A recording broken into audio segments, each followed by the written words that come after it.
Keeper Aquilus. Can we have a moment? Ah, Mateo. It's been too long. How are your parents? Your mother still struggling with that azalea garden? No, she figured that out a while ago. Had to adjust the pH levels in the soil. But, Keeper, I didn't come to catch up. Oh. Well, what's on both your minds? Oh. Yeah. How humanity comes together. How we are to love each other, even as our universe becomes even more complex. That's not exactly what we mean. Keeper, when you talk about unity, well, does it mean anything else? Something secret? Perhaps we should talk about this inside. Even just the sound of his voice is comforting.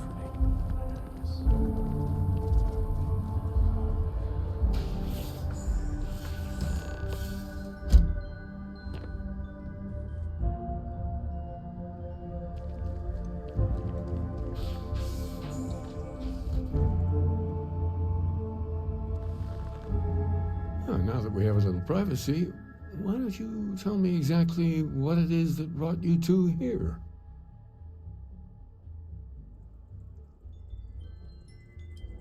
We've lost people, Keeper. Oh, I'm so sorry to hear that. And these Starborn, I take it they're different from the people of the settled systems? There have always been mysteries that seem to defy our understanding of the universe, beyond rational thought. We enter life as an act of someone else's faith in us. There's no way of knowing who we will become, and yet the risk is made anyway. So you've pushed into the unknown, not knowing where it would take you. And it's brought you here.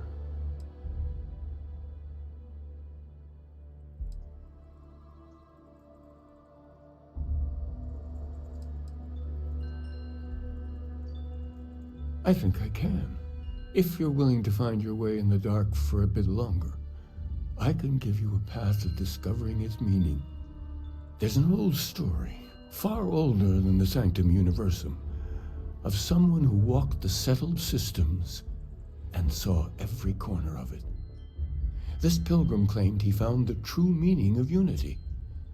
I always thought of it as just a parable for trying to bring humanity together, but maybe it's more.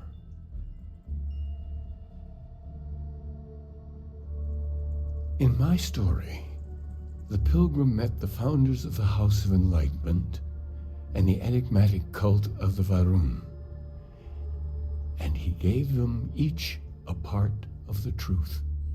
Then he goes to his final resting place to live out the rest of his days in contemplation of infinitum addendum, his addition or contribution to the infinite. But what if the story isn't a metaphor, but a code, a way of finding the pilgrim again, or at least his grave?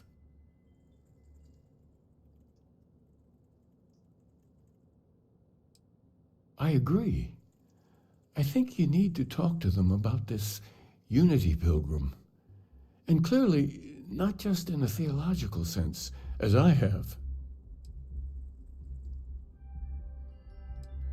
The enlightened work out of the well here in New Atlantis, helping the poorest citizens find a better life for themselves. The rune worshippers are more enigmatic, but there is a lone zealot that was captured recently for attacking UC ships.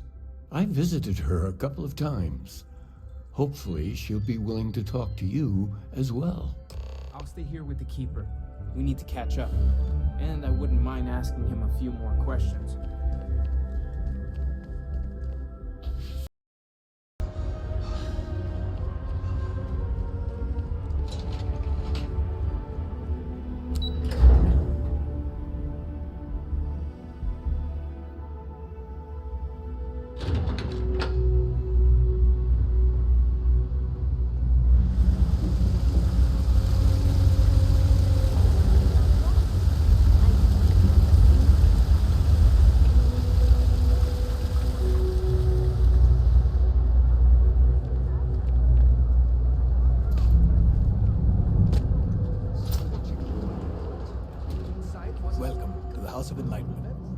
If it's about the financial or food assistance programs, we are backlogged.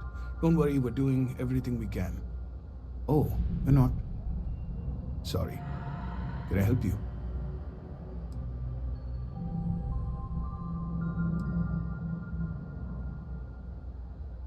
The Unity Pilgrim in particular, if that rings any bells.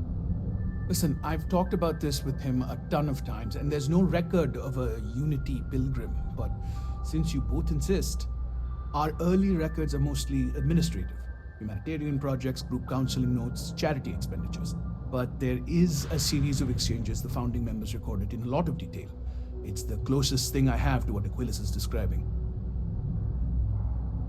A man walks into the first House of Enlightenment. The founding members just call him the Drifter.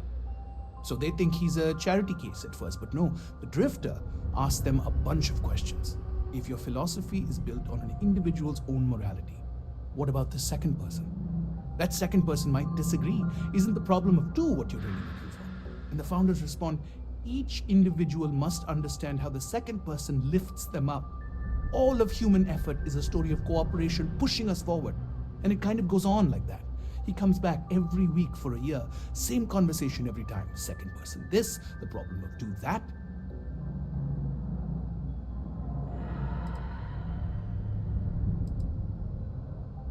Honestly, I think the founding members made it all up. There was a little more hesitation being openly atheist in the early days. I think they were experimenting with writing their own scripture. Fortunately, that got abandoned pretty quick. After the records of the Drifter end, you never see anything like it again. Always happy to help. If you'll excuse me, I've got a lot of aid efforts to coordinate.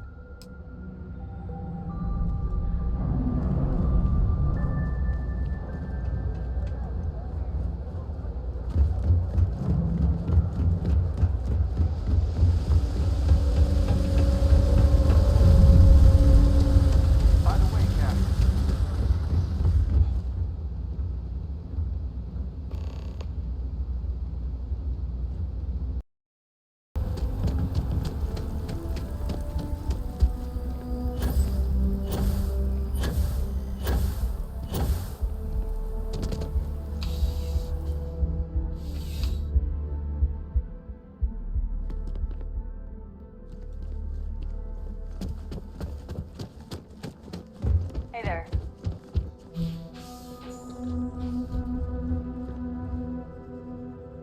A visitor? I have all the company I need.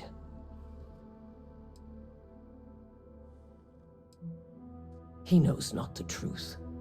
He sends another to ask more incessant questions. He sent both of us to ask more incessant questions, actually. The Great Serpent waits in the shadows. He will entwine the universe, and all but the faithful will be made as dust. That is the truth. No more, no less.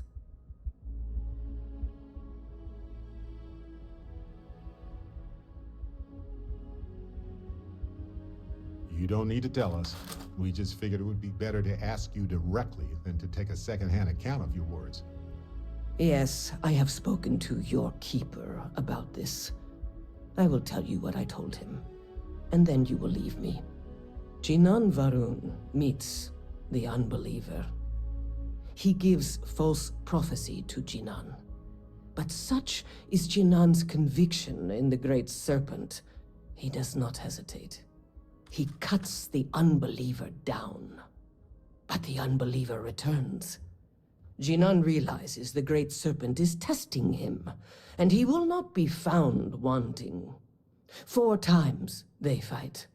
Over 120 rotations of the planet they are on. Remember these 4 battles, Jinan, the unbeliever says. Remember these 120 rotations. But Jinan knows this is blasphemy, and delivers the killing blow.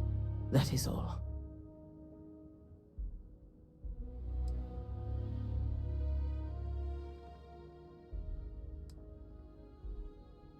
I have heard of no such thing. If it exists, it is a shadow that the Great Serpent casts to deceive the faithless. Strength and conviction show your worthiness to the Great Serpent. The kill is not as important as showing there is no doubt. I grow tired of speaking. Leave me. Hey, Dusty. If you're ever thinking to yourself, I could really listen to Barrett's dulcet voice right now, then instead of dreaming about me, stop by and say hello.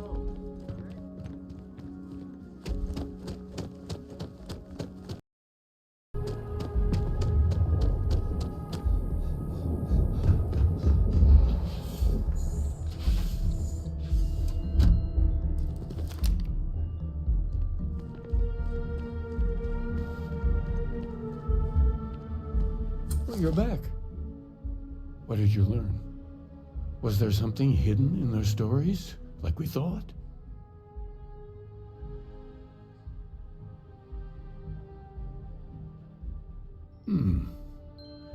Planets are often named by number. That second might mean the second planet in the system. What else did you learn?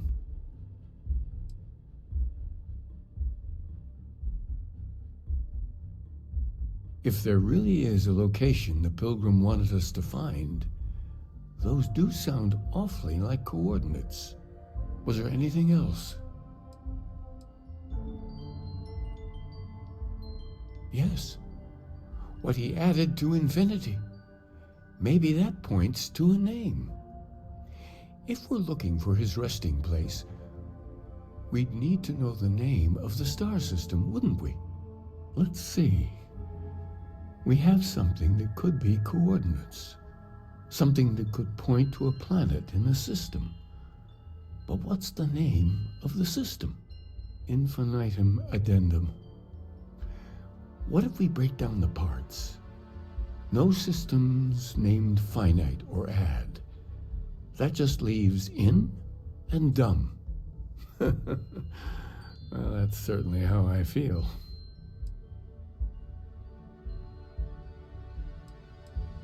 Yes, that's it. The second planet in Indum, at 4 and 120.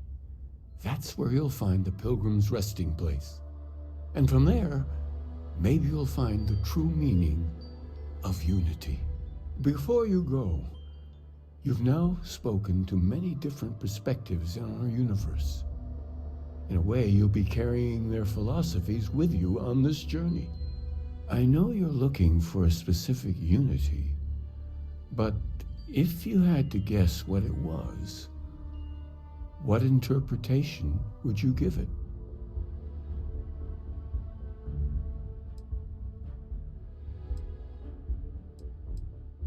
But what makes something like that holy?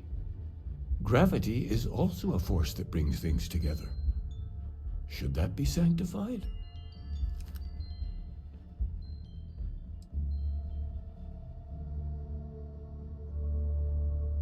It is one of the great contradictions of belief. We feel the presence of something out there, but we insist that it is also everywhere. So you think this word unity describes that divine unknowableness that the Pilgrim searched for? We're mostly interested in your thoughts. Well, I won't keep you any longer. This has been fun, I have to admit. Go, find your truth.